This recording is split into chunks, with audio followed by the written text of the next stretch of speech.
پر اللہ کا بڑا کرم ہوا تھا، اس میں کوئی شک نہیں۔ اس ملک میں 1974 میں جو فیصلہ ہوا قادیانیوں کے غیر مسلم اقلیت قرار پانے کا، وہ واقعہ یہ ہے کہ بہت ہی مبارک فیصلہ تھا۔ اس کے لیے تحریک جو اٹھی وہ بھی بہت ہی عمدہ تھی، بہت پرامن تھی، بہت منظم تھی۔ مولانا سید محمد یوسف بن نوری رحمۃ اللہ علیہ اس کے قائد تھے۔ کوئی سیاسی لیڈر جو ہے اس میں نمایاں نہیں تھا، خالص دینی تحریک تھی۔ پھر اس وقت ہمارے ہاں حکمران ذوالفقار علی بھٹو، حالانکہ خالص سیکولر ذہن کا آدمی، اور قادیانیوں نے اسے سپورٹ کیا تھا 1970 کے الیکشن میں۔ قادیانی سمجھتے تھے وہ تو ہمارا اپنا آدمی ہے، لیکن اللہ تعالیٰ نے اس کے ہاتھوں لیکن بہترین طریقے سے، جس پر اعتراض کیا ہی نہیں جا سکتا، پارلیمنٹ کے ذریعے سے فیصلہ کرایا۔ کوئی آرڈیننس نہیں تھا، کوئی حکم جو ہے، فرمان جو ہے وہ ایشو نہیں ہوا تھا، پارلیمنٹ کے ذریعے سے۔ اور پارلیمنٹ کی ایک کمیٹی بنائی گئی جس میں کہ موقع دیا گیا کہ قادیانیوں کے سربراہ بھی آ جائیں، لاہوریوں کے سربراہ بھی آ جائیں۔ یہ دونوں سیکٹ جو ہیں قادیانیت کے، پہلے قادیانی تھے، اب وہ ربوائی ہیں، ربوے والے ہیں۔ لاہوری جیسے پہلے لاہوری تھے، آج بھی لاہوری ہیں۔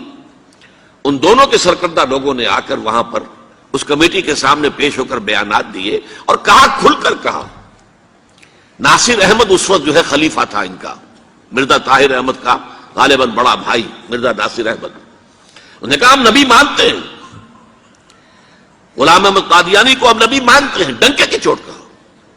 لہذا اس کے بعد پارلیمنٹ نے فیصلہ کیا یہ غیر مسلم ہے، اور صحیح فیصلہ کیا۔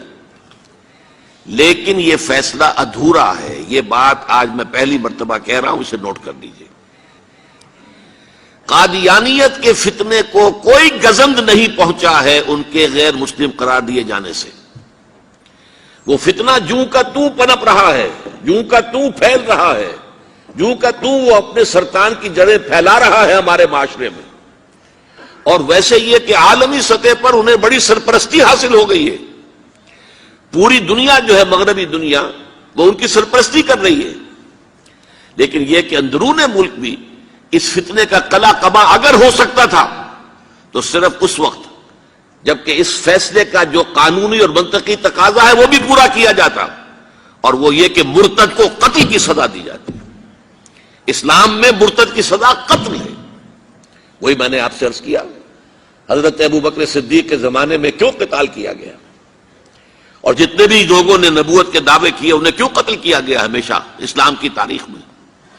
لہذا مرتدین کی سزا، سزائے قتل جب تک نافذ نہیں ہوگی، اس فتنے کو کوئی گدن نہیں پہنچے گا۔ بلکہ وہ تو اپنے آپ کو مظلوم سمجھتے ہیں اور مظلوم کیسے سے پیش کرتے ہیں۔ اور ظاہر بات ہے کہ وہ سارے شعائر، چاہے آپ آرڈیننس نافذ کر لیں، لیکن ان کے جمعے کی نماز ہوتی ہے۔ یہ ٹھیک ہے کہ وہ مسجد کی شکل نہیں بنا سکتے، ماڈل ٹاؤن میں ایک بڑی کوٹھی کے اندر ان کا جمعہ ہوتا ہے، ان کی عیدیں علیحدہ ہوتی ہیں۔ وہ سارے شاعر اسلامی کو استعمال کر رہے ہیں، اور الٹا مظلومیت جو ہے اس کا لبادہ اوڑھ لیا ہے۔ جیسے دنیا میں یہودیوں نے ہولوکوسٹ کی مظلومیت کا لبادہ اپنے اوپر اوڑھا ہوا ہے۔ ہم جو چاہے ظلم کر لیں نوع انسانی پر، ہمیں کوئی گدن نہیں پہنچا سکتا، اس لیے کہ ہم نے اتنا بڑا ظلم سہا تھا۔ ہولوکوسٹ ہمارے 60 لاکھ آدمی جرمنوں نے ختم کر دیے تھے، تو اب اگر 8-10 لاکھ مار دیں فلسطینی یا کوئی اور عرب یا اور مسلمان تو کون سی بڑی بات ہے۔ اسی طرح قادیانیوں نے مظلومیت کا لبادہ اوڑھا ہوا ہے، اور ان کو کوئی گدن نہیں پہنچا ہے جب تک کہ قتل مرتد کی سزا یہاں نافذ نہیں کی جائے گی۔ اس میں یہ ہونا چاہیے تھا کہ جس روز میں یہ فیصلہ ہوا ڈکلیئر ہو جاتا ساتھ ہی۔ اب تک کے جو قادیانی ہیں آج کے اس تاریخ سے، فیصلے سے پہلے وہ تو اقلیت قرار پائیں گے، انہیں قتل نہیں کیا جائے گا۔ لیکن اس فیصلے کے نفاذ کے بعد جو شخص بھی قادیانیت اختیار کرے گا، اس پر قتل مرتد کی سزا، اس کی حد جاری کی جائے گی۔